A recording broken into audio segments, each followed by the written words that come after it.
today I'm going to talk to you about how to repay your debt. Michael just talked to you about budgeting, and those two things go hand in hand. You can't repay your debt unless you have a really solid budget. How would you ever fit that money in there to repay your debt if you don't include that on a line item in there? You know, if you're spending over your means, if you don't have a good budget and you're spending beyond what you take in, you're just going to get yourself further into debt. So that's the number one thing, and I'm so glad that Michael went first because I think that budgeting is central to everything else that we're going to talk about today. Let's see. So I need to tell you what debt is. Debt is simply borrowed money. Debt is money that you owe someone, right? So you have a lender and you're the borrower, right? And so just like everything in life, there's a cost for borrowing money, and that's called interest. And most of the time you see interest as an interest rate, a percentage, right? You see on your credit card statement or on the TV, it says APR, right? How many people know what APR is? Not too many. Annual percentage rate. That's the fee that you're paying to borrow money. And so that's the yearly fee that you pay to to use someone else's money. Now it can depend on the loan, it can depend on your credit score, but at the end of the day, those are the two most important things you need to know: what debt is and what an interest rate is. So now a lot of people talk about what good debt versus bad debt is. Have you ever heard anybody say, oh, a mortgage is a good debt versus credit card debt? If your credit card's maxed out, it's a bad debt. Regardless of how you classify that debt, it's important to know that debt brings a huge risk into your life. And with that risk, you want to try to avoid getting into debt if it's not absolutely necessary. Sometimes debt works in people's favor, and sometimes it doesn't. And when it doesn't, it can set you back financially for years or decades. Unfortunately, our generation, you and I, are facing a whole lot more debt and in higher quantities, particularly with student loans, than any generation before us. So it's really important to understand exactly what debt is. And also with debt, there's a lot of emotions that come with it. So you might be sitting here saying, hey, I took on debt for a long-term goal. I've got it in my budget. I'm good. Some of you might be saying, Emily, get to the point. I'm drowning in debt, and I need to start breathing. So tell me something useful. While others of you maybe are still on mom and dad's dime and have never encountered debt before.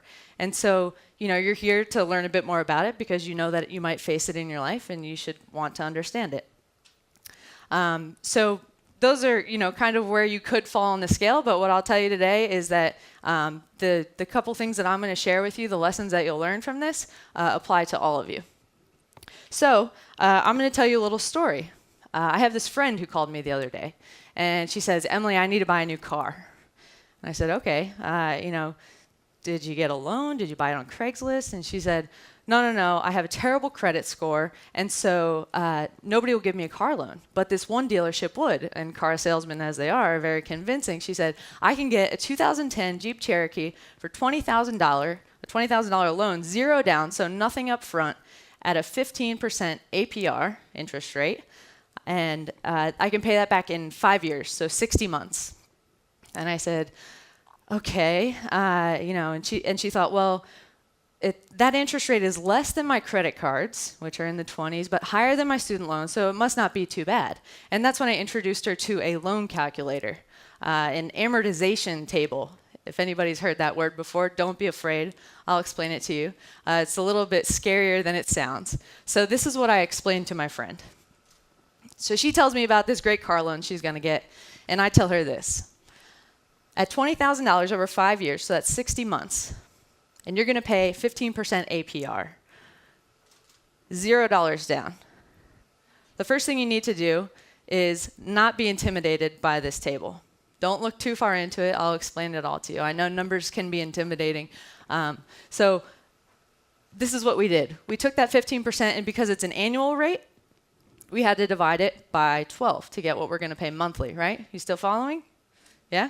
Okay. So what we're going to do is, today her first payment is due. April Fools. It's not a joke, though. So here's her terms. And here's her beginning balance. So this is, she owes $20,000 starting today, right?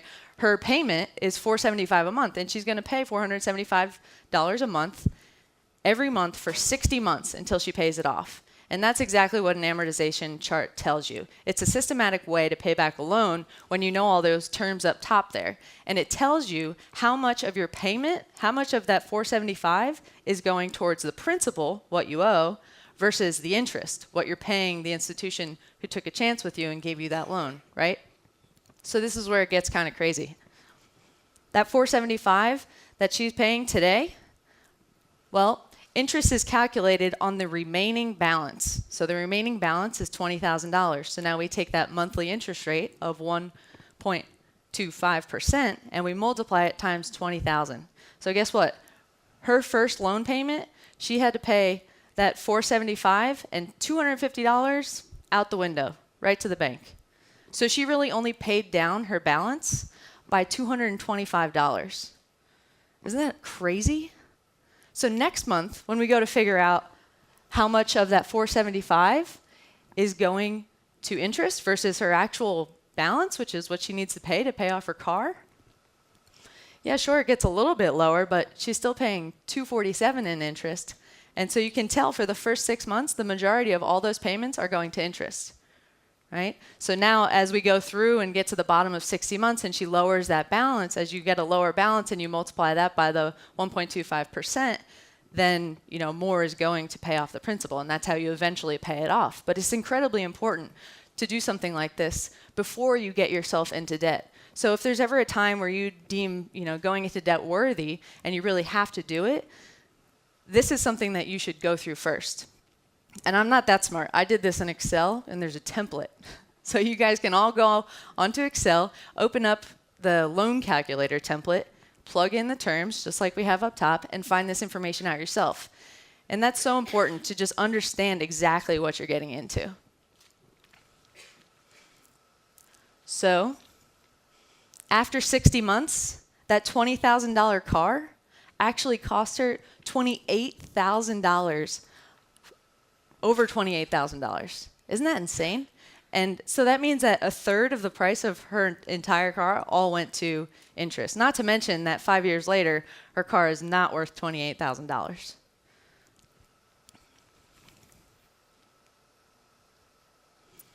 All right, so now that you know a little bit about my friend, I'm going to tell you a bit more about her debt situation. So we've got a little chart up here for you. She's got a credit card, a student loan, a Macy's card, and then this car loan, right? So this is the first step to understanding your debts, is to get them organized. I can't tell you how many times I have a friend come to call me crying, I'm drowning in debt. And you say, okay, what are your balances? What are your interest rates? Oh, well, I don't know. You have to know. And that's the first step to having a little bit of that weight lifted off of your shoulders, is by getting organized. So what you would do is create a chart just like this. What are your balances? What are your minimum payments? And what are your interest rates? And from there, we're going to talk about the 2 strategies that you can use to pay down debt. So you can see up here, she's got quite a bit, $43,000. How many of you in the audience think that's a lot of money? How many of you might say, $43,000 is nothing. Try multiplying that by 2 or 3 times, and that's where I am. Right? So wherever you fall, you're going to come into debt at some point in time. And so these strategies that I'm about to tell you will apply no matter if you have $500,000 in debt or $1,000 in debt. So what we've got to do now is create 2 rules to paying down debt before we even can get started. The first one is to stop taking on more debt. Stop using your credit cards entirely. You're only going to put yourself into more debt by having that nice plastic in your pocket. And then the second rule is to go through your budget, and you're going to find not just the minimum total payment of $1,200, but you're going to find more than that. You want to be able to pay over the minimum every time, right? Have you all heard that paying the minimum is no good when you have debt? Yeah?